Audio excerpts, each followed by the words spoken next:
नमस्कार दोस्तों, स्वागत है आपका हमारे यूट्यूब चैनल में। आज की इस वीडियो में पद्म पुराण के खंड 1 के अध्याय 47वां का पाठ करेंगे। तो आइए पाठ शुरू करते हैं।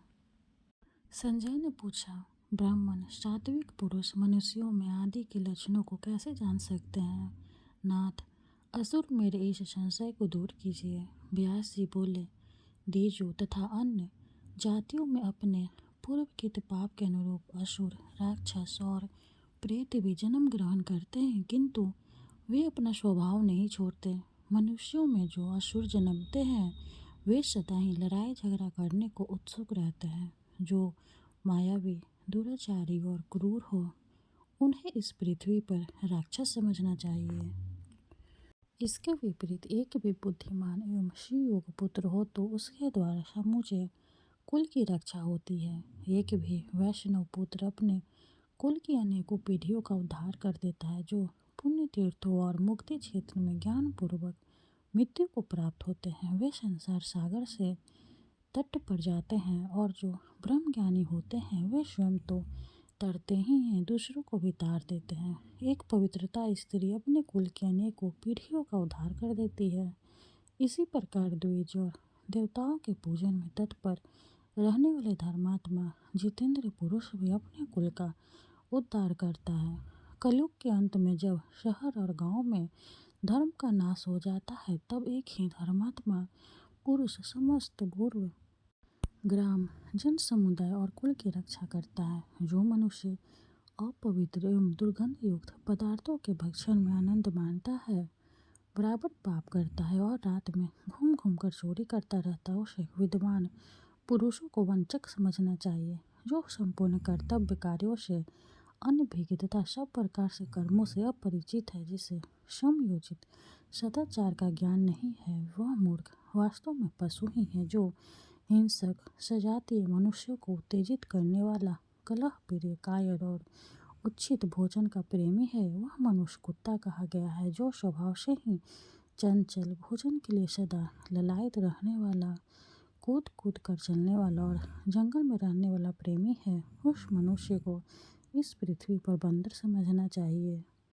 जो वाणी और बुद्धि द्वारा अपने कुटुंबियों तथा दूसरे लोगों को भी चुगली खाता और सबके लिए उद्गेजजनक होता है, वह पुरुष संपर्क के समान माना गया है। जो बलवान, आक्रमण करने वाला, नितांत निर्जल, दुर्गंध युक्त मांस का प्रेमी और भोगासक्त होता है, वह मनुष्यों में सिंह कहा गया है। उसकी आवाज़ सुनते ही दूसरे भेड़िए आदि की श्रेणी में गिने जाने वाले लोग भयभीत और दुखी हो जाते हैं। जिनकी दृष्टि दूर तक नहीं जाती, ऐसे लोग हाथी माने जाते हैं। इसी क्रम से मनुष्यों में अन्य पशुओं का विवेक कर लेना चाहिए। अब हम नर रूप में स्थित देवताओं का लक्षण बतलाते हैं। जो द्विज देवता, अतिथि, गुरु, साधु और तपस्वियों के पूजन में संलग्न रहने वाला, नित्य तपस्या परायण, धर्मशास्त्र एवं नीति में स्थित, क्षमाशील, क्रोधजयी, सत्यवादी, जितेंद्र, लोभहीन, प्रिय बोलने वाला, शांत, धर्मशास्त्र प्रेमी, दयालु, लोकप्रिय, मिष्टभाषी, वाणी पर अधिकार रखने वाला, सब कार्यों में दक्ष, गुणवान, महाबली, साक्षर, विद्वान, आत्मयुद्धि आदि के लिए उपयोगी कार्यों में संलग्न, घी और गाय के दूध, दही आदि में तथा निरामिष भोजन में रुचि रखने वाला, अतिथि को दान देने और पावन आदि कर्मों में प्रवृत्त रहने वाला है। जिसका समय स्नान, दान आदि शुभ कर्म, व्रत, यज्ञ, देव पूजन तथा स्वाध्याय आदि में ही व्यतीत होता है, कोई भी दिन व्यर्थ नहीं जाने पाता, वही मनुष्य देवता है। यही मनुष्यों का सनातन सदाचार है। श्रेष्ठ मुनियों ने मानवों का आचरण देवताओं के ही समान बताया है। अंतर इतना ही है कि देवता सत्व गुण में बड़े बड़े होते हैं और मनुष्य भय अधिक होता है। देवता सदा गंभीर रहते हैं और मनुष्य का स्वभाव सर्वदा मृदु होता है। इस प्रकार पुण्य विशेष के तारतम्य से सामान्यतः सभी जातियों में विभिन्न स्वभाव मनुष्यों का जन्म होता है। उनके प्रिय अप्रिय पदार्थों को जानकर पुण्य, पाप तथा गुण अवगुण का निश्चय करना चाहिए।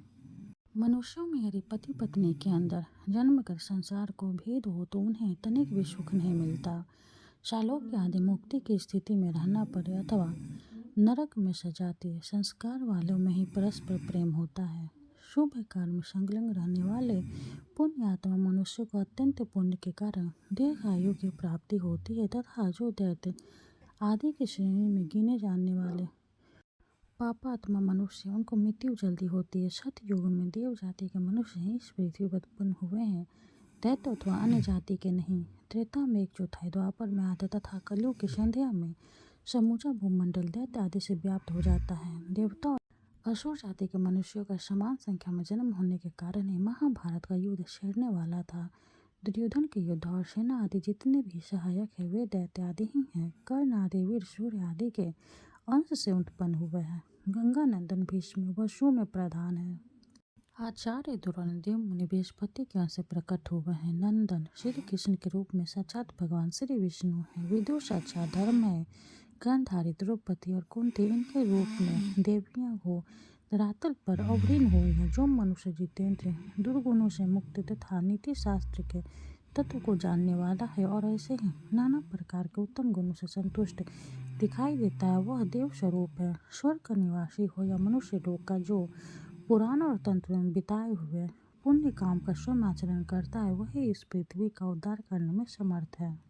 जो शिव विष्णु शक्ति सूर्य और गणेश का उपासक है वह समस्त पितरों को उतार कर इस पृथ्वी का उद्धार करने में समर्थ। विशेषतः जो वैष्णव को देखकर प्रसन्न होता है और उसकी पूजा करता है वह सब पापों से मुक्त हो इस भूतल का उद्धार कर सकता है। जो ब्राह्मण यजन याजक आदि 6 कर्मों में संलग्न सब प्रकार के यज्ञों में पवित्र रहने वाला और सदा धार्मिक उपक ज्ञान सुनाने का प्रेमी है वह भी इस पृथ्वी का उद्धार करने में समर्थ है। जो लोग विश्वासघाती कि धन्य व्रत का उल्लंघन करने वाला तथा ब्राह्मण और देवताओं के द्वेषी है वे मनुष्य इस पृथ्वी का नाश कर डालते हैं। जो माता पिता स्त्री गुरुजन और बालकों का पोषण नहीं करते देवता ब्राह्मण और राजाओं का धन हर लेते हैं तथा जो मोक्ष शास्त्रों में श्रद्धा नहीं रखते वे मनुष्य भी इस पृथ्वी का नाश करते हैं। जो पापी मदिरा पीने और जुआ खेलने में आसक्त रहते और पखंडियों तथा पतियों से वार्तालाप करते हैं। जो महापात की और अतिपात की हैं जिनके द्वारा बहुत से जीव जंतु मारे जाते हैं वे लोग इस भूतल का विनाश करने वाले हैं। जो सत्कर्म से रहित सदा दुष्टों को उद्गिन करने वाले और निर्भय हैं। स्मृति तथा धर्मशास्त्र में बताए हुए शुभ कर्मों का नाम सुनकर जिनके हृदय में उद्वेग होता है जो अपनी उत्तम जीविका छोड़कर नीच वृत्ति का आश्रय लेता है तथा द्वेषवश गुरुजनों की निंदा में प्रवृत्त होते हैं वे मनुष्य इस भूलोक का नाश कर डालते हैं। जो दाता को दान से रोकते और पाप कर्म की ओर प्रेरित करते हैं तथा जो दीनों और अनाथों की पीड़ा पहुंचाते हैं वे लोग इस भूतल का सत्यानाश करते हैं। ये तथा और भी बहुत से पापी मनुष्य जो दूसरे लोगों को पापों में ढकेल कर इस पृथ्वी का सर्वनाश करते हैं। जो मानव इस प्रसंग को सुनता है उसे इस भूतल पर दुर्गति दुख दुर्भाग्य और दीनता का सामना नहीं करना पड़ता। उसका दैत्य आदि के कुल में जन्म नहीं होता तथा वह स्वर्ग लोगों में शाश्वत सुख का उपभोग करता है। 46वां अध्याय समाप्त हुआ। हरे कृष्ण। वीडियो अगर अच्छी लगे तो लाइक कर दे, चैनल को सब्सक्राइब कर दे। धन्यवाद।